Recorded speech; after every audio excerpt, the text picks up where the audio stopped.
What is going on, everybody? Welcome back. Welcome to the Week 4 NFL Power Rankings. Before we hop in here, I do want to ask that you guys consider hitting that like button.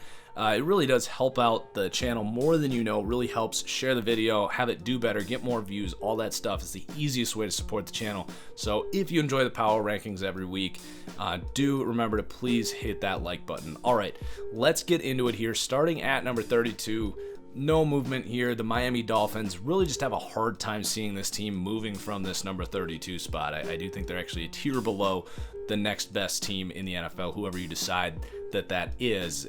This team is just in full tank mode. They're not any good. They're borderline a college team right now. Number 31, the Oakland Raiders, gonna drop down 2 spots here. I mean, even this week, I keep asking, like, please guys, just chill on the hype with the Oakland Raiders. They were, in my opinion, the worst team in the NFL last year. They made some good moves, some bad moves this offseason. Like, yeah, they're a better team than they were last year, but you can't turn on a broadcast without the announcer, whether it's the home broadcast in the preseason or here in Week 3, the national broadcast against the Vikings. Like, oh, this team can line up, punch you in the mouth, like they're a legitimate football team. No, actually, they were 9-point underdogs and didn't even come close to competing. Just not a good football team at all. Number 30, the Cincinnati Bengals. Not a whole lot to say, like just the offensive line's falling apart. Defense can do some nice things, like they can hang in games for sure, but just with a rookie coach and Andy Dalton, like this team's just kind of in a bad way right now. Number 29, the New York Giants. You can go ahead and check out my podcast, whether that's here on YouTube or on your podcast services, the Fully Inflated Football Podcast. Anyway, I went pretty in depth into Daniel Jones, so that's going to be what a lot of people are wondering is what did I think? You know, he looked good. He looked competent. My pro comp coming out was Ryan Tannehill from his first game against a Tampa Bay defense that was not very good. I think Ryan Tannehill is pretty accurate for what we saw. Can he get better than that? Absolutely. But, you know, he looked competent. Definitely sparked some life into this Giants team, certainly better than what they were getting from Eli Manning. So a little momentum here for the Giants. No Saquon moving forward. Basically no chance this team completely rallies and becomes like a playoff team, but if they find a guy that they think is their franchise quarterback, then that's going to be a win on the season. Number 28, the other New York team, the New York Jets. They're actually going to stay here at number 28, just not competitive the last couple weeks, but they do have a bye week this week. They're going to get Sam Darnold back, maybe not week 5, probably week 6. This is probably as bad as they're going to get. This is still a team that has a lot of talent when they get healthier on the defensive side of the ball. It's a good defense. So while the Jets probably deserve to go down, I just think after the bye week, it's going to be a much better version of this team than we've seen the last couple weeks. At number 27, the Pittsburgh Steelers had that massive drop last week, and then they looked pretty much as you would expect. The defense is so it kind of hurts. The offense did some things, but Mason Rudolph didn't really take anyone by storm. Like, they're fine, but man, I still am left here scratching my head on why they gave up a first-round pick for Minkah Fitzpatrick, who played well. But, like, there's a decent chance this team's picking in the top 5, staring at a potential franchise quarterback, and also going to be staring at the Miami Dolphins using their pick. Number 26, the Washington Redskins. Again, just kind of scrappy. They fought back a little bit against the best defense in the NFL, but just couldn't hang with the Bears. It's kind of the moral of the story for the Redskins this year, who probably going to turn to Dwayne Haskins this week against the Giants. I do give this team credit for not throwing him out there against the Bears and kind of taking away his confidence. I do think we see him this week, though, against the team that passed on him with the 6th pick in the draft. That could be their most entertaining game of the year. Number 25, the Tampa Bay Buccaneers. Gonna catch some flack for still ranking them ahead of the Giants, who just beat them in Tampa Bay. That's fine. I think this team does have a pretty high offensive ceiling. This defense has shown nice things throughout the season, but this week they looked like the Tampa Bay defense I expected, where in the preseason and offseason I said this is at best the second worst defense in the NFL ahead of the Oakland Raiders. So it looked a little bit more like that this week. against Daniel Jones and the Giants, but that offense can still find their rhythm and fire on all cylinders any given week. Number 24, the Arizona Cardinals actually going to move up despite the loss. The Panthers played lights out. The Cardinals just don't have the firepower and talent on either side of the ball to keep up with a team playing like that.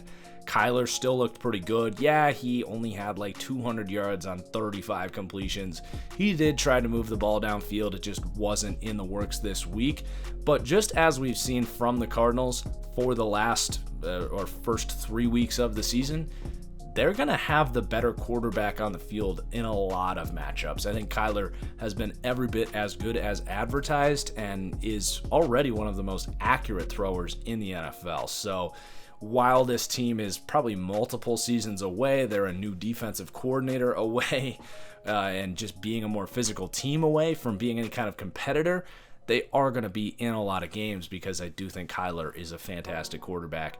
Number 23, the Denver Broncos. It's time to panic. Like, this is probably the single biggest surprise of the entire season for me, is not necessarily that the Broncos are 0-3, but how they're 0-3. This defense has not played well. I thought it was a lock that Vic Fangio, who has just been a dominant defensive coordinator, mainly from his pass rushes. And now he gets the best pass rush duo he's ever had, and all of a sudden, Von Miller forgot how to play football, and Bradley Chubb can't win a one-on-one to save his life. So, like, where's the pass rush? Where's the defense?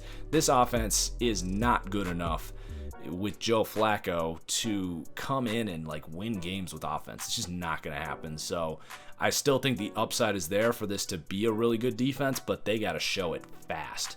Number 22, the Carolina Panthers. They're going to move up 2 spots here. Kyle Allen making things interesting here because, you know, you put his start here in Arizona against Cam Newton's last 10 starts. It's night and day. He looks like Aaron Rodgers or Tom Brady compared to, I don't know, Tim Tebow out there. How can you not look at this as a quarterback controversy right now? He did not just come out and like hit screens and throw for a bunch of yards. He was out there throwing darts downfield, throwing on the move. I mean, we've seen backup quarterbacks come in and have fluky games a la Matt Flynn or whatever. Maybe that's what this is, but I don't know. He passed the eye test, and I think has sparked some life into this Panthers team and almost bought them a new life here. So we'll see how he plays moving forward, but definitely making things interesting. If he keeps playing like that, I think Cam Newton's playing days in Carolina at least are almost effectively over. Number 21, the Tennessee Titans. I don't even really want to labor myself talking about this team. Easily the most boring team in the NFL, have been for about 2 years. Marcus Mariota, I've been out since the summer. I just put a video up last Thursday going over some of his film about why I'm out on Mariota. It's just, I'm done with the Titans, just done. Number 20, the Jaguars, gonna move up 3 spots here. Gardner Minshew, one of the storylines of the year. In the next month or so, it's gonna be all about finding out, like, you know, can this team make the playoffs? Like, sure, like, I guess if you're a fan, that's what you want to find out. But for the bigger scheme of things, like, is he going to overtake Nick Foles, and what do they do with Nick Foles if Gardner Minshew is their quarterback moving forward? Like, that's to me what's interesting. I don't see this team competing with the Colts and the Texans in this division. They do seem to be buying some time on the Jalen Ramsey situation, and that defense can continue to be great, so I'm not going to rule them out in the South. But to me, this is all about watching Gardner Minshew, DJ Chark, and can this team kind of turn a new corner in this organization? Maybe. I don't know. Number 19, the Indianapolis Colts. Colts fans going to be pretty disappointed that we don't get any movement for the Colts this week. You know, I think this team has kind of been as expected. They almost beat the Chargers, like they beat the Titans. They've now beaten the Falcons. Like, they're going to compete with a lot of teams. They got a ton of depth. They're just awesomely coached. Brissett can play. I'm not willing to say he's the franchise yet, but he's starting to kind of Dak Prescott his way up the ranks a little bit, a la Tony Romo's injury a couple years ago. So, they're interesting. I just think all of the teams I currently have ranked above them have a higher upside, and it's just kind of limiting the Colts' movement at the moment. So that's really all I have to say about the Colts. Number 18, the Cleveland Browns. Another big surprise. Like, you guys know I've had my questions about Baker Mayfield, to say the least. I thought he would regress a little bit this year, but I was also kind of in on this team being a playoff team, on Baker having an explosive offense here. Baker had the best pass protection of any quarterback in the NFL last year. That has not been the case this year, but it's not just the pass protection. Like, his aggressive mentality is biting him in the ass a lot this year. So Baker, a big concern right now. I keep saying I'm sure he'll be fine, but at some point he has to be fine. And the last 2 weeks we've been saying that hasn't been the case. So I still think this team has a decent, not just decent, they have a good upside here. They can still turn this thing around and win this division, but they really got to take the bull by the horns at some point here. And then we got a tier jump up to the Falcons at number 17. They're not going to move down a ton. Like, they lost on the road like they always do. But this team's soft right now. Not only do I think Matt Ryan's kind of a soft player, but they've got a soft offensive line right now with injuries. They've got an undersized, soft defensive line. Like, no wonder this team can't go on the road. They have no, FU mentality about them. If they're at home and they're in a dome and they can have Julio Jones run around guys and have Matt Ryan hit wide open wide receivers all day, they're going to be explosive. But this team does have a bit of an identity crisis when it comes to being physical, and it is a problem. Didn't exactly do the best job capitalizing on the opportunity presented by the Drew Brees injury this week. Number 16, the Buffalo Bills. Pretty high upside here because this defense has a chance to be that kind of transcendent defense, an elite defense. Their first home game this week, they looked awesome. Just love how well coached this team is. Josh Allen kind of limiting those boneheaded mistakes that plagued him coming out of college, that plagued him as a rookie. Not going to call him a game manager because he will make big time plays and then just go 3 and out because he just doesn't have the best processor. A very unique team because of their offensive style paired with how good this defense is. Usually you get that Case Keenum type who just, move the chains, get us some points. Josh Allen's out there looking to create big plays paired with that defense. So it's an interesting team. They play the Patriots this week in what will be a big test of their mettle. Like, are they going to be a 9-7 wild card team, or are they going to be a team that, I'm pretty sure it's in Buffalo, that can beat the Patriots at home and be a legitimate contender? Because I do think that defense has the upside to make this team a team that can win playoff games. And we're going to find out this week what they're made of. And they don't even necessarily have to win because the Patriots are the best team in the NFL, spoiler alert. But, if they can look competitive, that's going to be pretty intriguing. They're 7-point underdogs at home. So, it's not always about wins and losses. It's about how you play. Number 15, the Baltimore Ravens. Talk about not always about wins and losses. The first 2 weeks, they beat a college team. They beat the team that held the number 1 overall pick in the draft last year. And everyone said I had them too low at number 17. Now people are going to say, how can they move up? They just lost.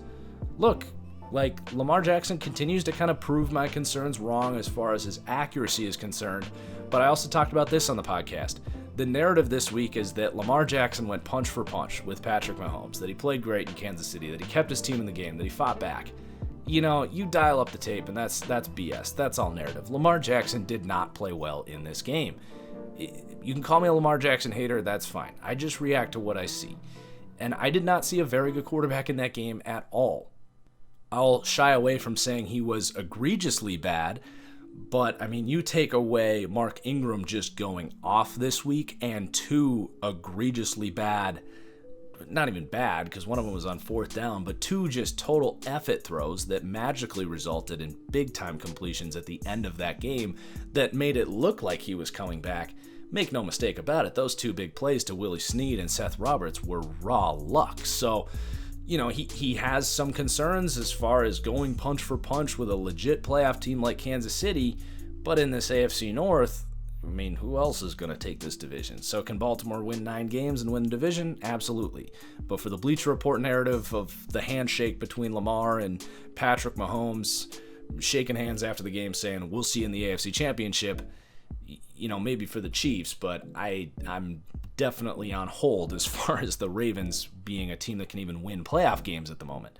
Number 14, the Detroit Lions, very quietly an extremely competitive team right now. Their ceiling is not the highest, but they've got a quarterback. They've got a good culture right now. I think they're well coached. They're well disciplined. They play very sound defense. They've got playmakers on both sides of the ball. They have now beat two teams that I regard as legitimate playoff teams, the Chargers and the Eagles. Now, the Eagles had a bunch of drops. The Lions were gifted some things in this game, but I'm not going to take anything away from Detroit. They are definitely a sleeper team right now, even if they don't have the highest upside. Definitely a team that you don't want your team to play any given week. Number 13, the LA Chargers. It's time to move them down. Like, their upside by the end of the season, if they can get Hunter Henry, Russell Okung, Derwin James, Melvin Gordon back, their upside's there, but right now, this is an average football team. That's really all I can say about it. Their offensive line is so bad. Number 12, the San Francisco 49ers. Just clean up your act. Like, this is a really good football team. Really good offensive line, great play calling. This defense looks great. But the turnovers, this team reminds me so much of the Chargers like 2 years ago, where you could see the talent, but every week, it didn't matter who they were playing, they would have these dumb mistakes that just kept the other guys in the game, and that's just playing with fire every week. They have got to clean this stuff up, and they have the coach and quarterback to do it, but man, again, like at some point, you got to clean it up. It's been 3 weeks of this now. Number 11, the New Orleans Saints.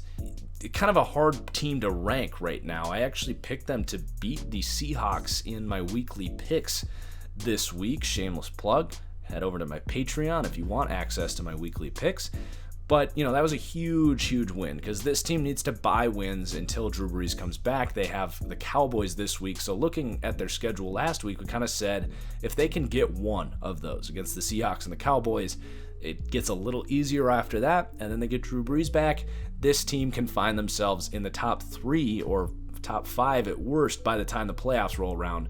But they do have to actually be in the playoffs for that to matter. So that was a huge win against the Seahawks, even if it was a little bit lucky with a punt return and a scoop and score on defense. But, you just got to find ways to win, and they did. Number 10, the Houston Texans. Big-time win going in and beating the Chargers. Not like they have a home field advantage, but just a good team win. They ran the ball well. Made enough plays on defense, got it done. This team probably not ever going to get the love from me of being like a legitimate Super Bowl team, but I mean, who knows? It's just kind of a hard team to evaluate right now, but they're a good football team to be sure. Number 9, the Seattle Seahawks, actually going to go up despite losing to the Saints. Yes, they lost at home. Never want to see that. They're moving up here because it was time to move the Chargers down. Like I said, I picked the Saints to win this game. Seeing the Seahawks play like they did, not a big surprise to me. They'll be just fine. They got some bad breaks in that game. Russell still played great, and they will be just fine. Pete Carroll will get this team to bounce back, and they'll be just all right. As for the Philadelphia Eagles, I'm not, out on this team. This was my NFC pick. You do got to have some concerns about that secondary. The pass rush has not lived up to its billing. I do think the Malik Jackson injury, it was a pretty big loss for this team because they did let Michael Bennett go, who had a ton of pressures for this team last year. They were hoping to replace that with Malik Jackson, and he's out for the year now. So you lose some guys up front. The secondary we knew was not going to be a strength. And then the injuries and just piss poor play at wide receiver. A lot of bad things going on for this Eagles team right now. Now they have the coach and absolutely have the talent to turn this thing around, especially with a quarterback that I see is incredibly talented in Carson Wentz. Now they got to flip around and play at Lambeau this week. So more likely than not, the Eagles are going to be 1-3. Now they could pull that game out, but it's not going to be easy. I did say in my preseason predictions, though, that if the Eagles start 1-4, 2-5, that it wouldn't surprise me. So definitely not out on this Eagles team quite yet. It's been a really hard schedule to start the season. Number 7, the Minnesota Vikings. Just a dominant performance. I picked this team to just dominate the Raiders in a bounce-back performance. They run the ball. They play excellent defense. I will say this defense is looking a lot closer to it did to how it did in 2017 when they were one of the best teams in the league. And this year they have an offense that's a lot more threatening than it was ever with Case Keenum. So Vikings are interesting right now. Sticking in the NFC North, the Chicago Bears, the best defense in the NFL. We saw some of those playmakers for the Bears really step up. Trubisky is still going to be Trubisky, but if you can keep teams' scores under 14 consistently, and you have an offensive coach and a bunch of playmakers and a good offensive line, like, this team can beat anyone, no doubt about it. Number 5, the Dallas Cowboys, continuing to roll. They had a little bit of a scare early against the Dolphins, but really pulled away. It's one of the more complete teams in the NFL, and Dak Prescott is playing great. Really no complaints about this Cowboys team. Number 4, the LA Rams. They just continue to tread along. I don't think any of their wins have been overly impressive by any means. Goff, in my opinion, actually hasn't even played that well this year, but they've got a great set of receivers, great play calling, and with basically just Aaron Donald and some decent talent around him, this defense has played pretty damn well. So Rams are just really good. And similar can be said about the Packers. I think the Packers and the Rams are pretty similar teams at the moment. Their defenses are fantastic. I will say that Rodgers isn't going to make some of the mistakes that Goff makes, but both these offenses are predicated on running the ball and getting those play action shots. So, I think the Packers offense, who has played the Bears, they've played the Vikings. Say what you want about the Broncos, you're still dealing with Von Miller and Bradley Chubb. Like, things are going to open up eventually for this team, and they're going to get more rhythm with these just terrible wide receivers. I think it's a big problem for this Packers team, but you really can't say enough about this defense. It's not the same Packers team that we've gotten used to. It's a defensive-minded team, and I think Aaron Rodgers is enjoying the hell out of that he doesn't have to carry this team anymore. Then you got the Chiefs at number 2. Insane offense, terrible defense. I think them and the Patriots are kind of in their own tier right now. When Antonio Brown was there in New England, I thought maybe New England was a whole nother tier above Kansas City, because the upside of the combination potential with Brady and Brown, ridiculous. But, these two teams are probably going to be playing in the AFC Championship, and the winner of that game, to me, at this point, probably your Super Bowl team. So those are the power rankings. Again, guys, please do take a second to hit that like button if you enjoy. It really helps me out. Cheers as always, and we'll see you for the next one. Peace.